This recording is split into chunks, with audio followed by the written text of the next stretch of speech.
माँ की प्रेरणादायक कहानी। एक छोटे से गांव में एक बूढ़ी माँ रहती थी। उसके बाल पूरी तरह सफेद हो चुके थे, चेहरे पर गहरी झुर्रियां थीं और हाथ पांव कांपते रहते थे। मगर उसकी आंखों में अब भी एक चमक थी, जीवन की समझ, धैर्य और अनुभव की चमक। उसके 3 बेटे थे। जवान होते ही तीनों बेटों ने पढ़ाई पूरी की और शहर जाकर नौकरी कर ली। धीरे धीरे सबने अपना घर बसा लिया, मगर माँ गांव के पुराने घर में अकेली रह गई।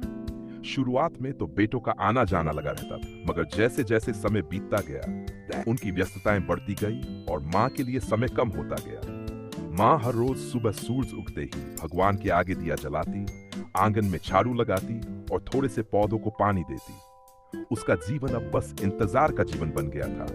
बेटों का इंतजार, उनके बच्चों का इंतजार। अकेलेपन की पीड़ा अक्सर शाम को जब सूरज ढलता तो माँ बरामदे में बैठ जाती और आसमान को निहारती। उसकी आंखों में आंसू भर आते। मैंने अपना पूरा जीवन अपने बच्चों को संवारने में लगा दिया। उनके लिए भूखी रही, उनके लिए मेहनत की, यहां तक कि उनके लिए अपना सुख भी त्याग दिया। क्या अब मेरी बारी नहीं है थोड़ी सी ममता पाने की? लेकिन फिर माँ अपने आंसू पोंछ लेती और मुस्कुरा देती। वह खुद से कहती, नहीं, मैं रोकर क्यों अपने बच्चों को दोष दूं?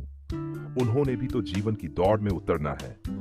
अगर मैं दुखी रहूंगी तो शायद उनकी खुशियों में बोझ बन जाऊंगी। एक अनमोल सीख। एक दिन गांव का एक छोटा लड़का माँ के घर खेलने आ गया। वह बच्चा उदास था क्योंकि उसके माता पिता उसे पढ़ाई के लिए डांटते थे। माँ ने उसे अपने पास बैठाया, उसका सिर सहलाया और बोली, बेटा, जीवन कभी भी आसान नहीं होता। पढ़ाई का बोझ, काम का बोझ, रिश्तों की जिम्मेदारी, ये सब इंसान को तोड़ सकते हैं। लेकिन याद रखना, जितनी ठोकरें मिलेगी उतना ही मजबूत बनोगे। मैं भी तो ठोकरें खाती रही, लेकिन हार नहीं मानी। आज अगर मैं जिंदा हूं तो सिर्फ इसलिए कि मैंने संघर्ष करना सीखा है। बच्चे की आंखें चमक उठी। उसने कहा, माँ, मैं आपकी बात कभी नहीं भूलूंगा। त्याग का प्रतिफल धीरे धीरे गांव के कई बच्चे माँ से मिलने आने लगे। वह उन्हें कहानियां सुनाती, जीवन की सीख देती और उनके दुख दर्द बांटती। पूरे गांव में लोग कहने लगे, यह माँ सिर्फ अपने बेटों की नहीं, पूरे गांव की माँ है। समय बीतता गया। माँ की उम्र अब 80 साल से ऊपर हो चुकी थी।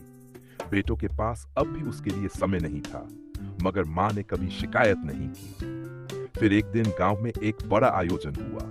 स्कूल ने माँ को बुलाकर सम्मानित किया। उन्हें गांव की प्रेरणा का खिताब दिया गया। बच्चे और गांव वाले रो पड़े जब माँ ने कहा, बच्चों, ममता सिर्फ अपने परिवार तक सीमित मत रखो। अगर अपने बेटे तुम्हें भूल भी जाएं, तो दुनिया में और भी बच्चे हैं जो तुम्हारी ममता के भूखे हैं। मैंने अपने बेटों को खोया, मगर मुझे पूरा गांव मिल गया। यही जीवन का असली सुख है। बेटों की आंखें खुली, उस समारोह की खबर अखबार में छप गई। जब बेटों ने पढ़ा कि उनकी माँ को गांव की माँ कहा गया है, तो उन्हें अपने किए पर शर्म आई।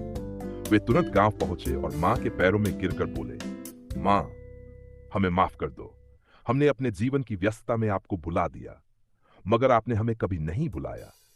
आपने तो बिना शिकायत के हमें अपना आशीर्वाद दिया। माँ ने मुस्कुराकर कहा, बेटा, माँ कभी अपने बच्चों से नाराज नहीं होती। मैंने तो तुम्हें सिर्फ सिखाया है कि जीवन में प्यार और सेवा से बड़ा कोई धर्म नहीं। सीख इस बूढ़ी माँ की कहानी हमें यह सिखाती है कि 1. त्याग और धैर्य ही माँ का सबसे बड़ा आभूषण है।